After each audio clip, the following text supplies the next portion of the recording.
daughter was away would alarm her. He knew he had to do the right thing, regardless of the fact that the man who'd replaced him was the last person Bish wanted to speak to. He rang before he could change his mind. "It's Bish." There's a moment's hesitation. "What's wrong?" "Good. No pleasantries. Listen, you need to prepare Rachel. There's been a bombing outside Calais, a tour bus of British kids." "Oh, fuck! Fuck! Fuck!" Maybe not such a good idea to tell the second husband. "I haven't heard from B yet," Bish said. "Tell Rachel to keep off her phone. B may try to ring her. Tell her I'm driving there now and I'll ring the moment I'm at the campground." "B doesn't cope with the tunnel," Maynard said. "So drive her back on the ferry." Bish hung up. His daughter, his claustrophobia she'd inherited. Thank you very much. He couldn't think of anything worse than going through the Channel Tunnel, but he didn't need to hear that from the man who stole his family. 20 minutes later, he was on the M20 heading to Dover. He'd exhausted every radio station, all regurgitating the same facts or predicting the worst. August in France meant the campsites were packed with kids on tours and families on holidays. He turned down the volume when the talk switched to how many British kids travel to Europe each year. Next, they'd be calculating possible death tolls. His phone rang. He fumbled to see whose name appeared on the screen. His heart sank. "Bish, darling, do you know anything?" His mother had never been much of an alarmist, but he could hear the fear in her voice now. "I'm on my way there," he said. "If you haven't passed the turn-off, let me come with you." Saffron Ortley lived 40 minutes out of London and en route to Dover. Bish was tempted to lie, say he was long past the turn-off, but his head felt like jelly, and lying took effort. "Please, Bish, I don't want you going there alone." 3 hours later, they were sitting on the ferry, sailing towards a nightmare of uncertainty.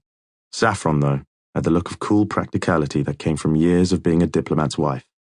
She was the person people noticed when she entered a room.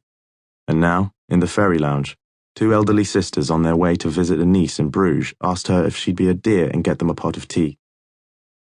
She had already rearranged the seating between them and a couple of backpackers who thought their packs needed a seat of their own, all without a fuss. "Who could stomach a beer on a channel crossing?" one of the sisters said, watching the activity at the bar where Saffron was buying the teas and shortbread. Bish could. He could stomach a drink any time. Rachel rang, just as they were about to drive off the ferry. "I spoke to B a minute ago," she said. The relief made him dizzy, and he rested his head against the steering wheel, waiting for the spinning to stop. He felt his mother's hand on his. "B's okay," he told Saffron. "She's pretty shaken but not hurt." Rachel's voice sounded small. "Who's with you?" "Mum," he said. "So was it B's bus?" He couldn't hear her reply, could only hear her crying, so he figured the answer was yes. There had been a moment of absolute clarity on the M20 between Maidstone and Ashford. If his daughter was dead, Bish would end it all. He'd already identified the body of one of his children. He couldn't do that twice in his lifetime. "I'll ring you the moment I see her," he said. "I'm putting Saffron on." His mother took the phone and pointed to the other side of the road. "Darling, we're in France now. Hug the right." The campsite was 30 minutes' drive from the port, just outside Boulogne-sur-Mer. It was set within 100 hectares of wooded land.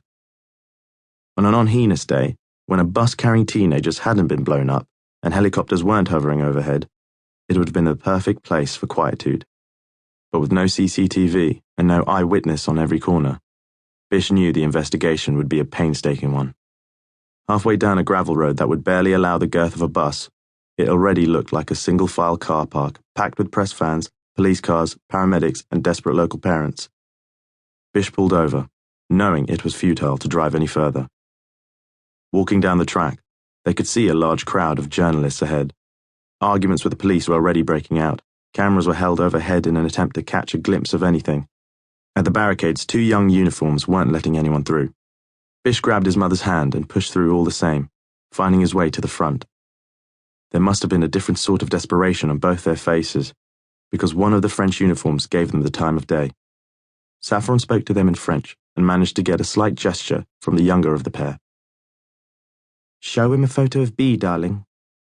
Bish struggled to pull it out of his wallet with shaking hands. Perhaps the truth was etched on his every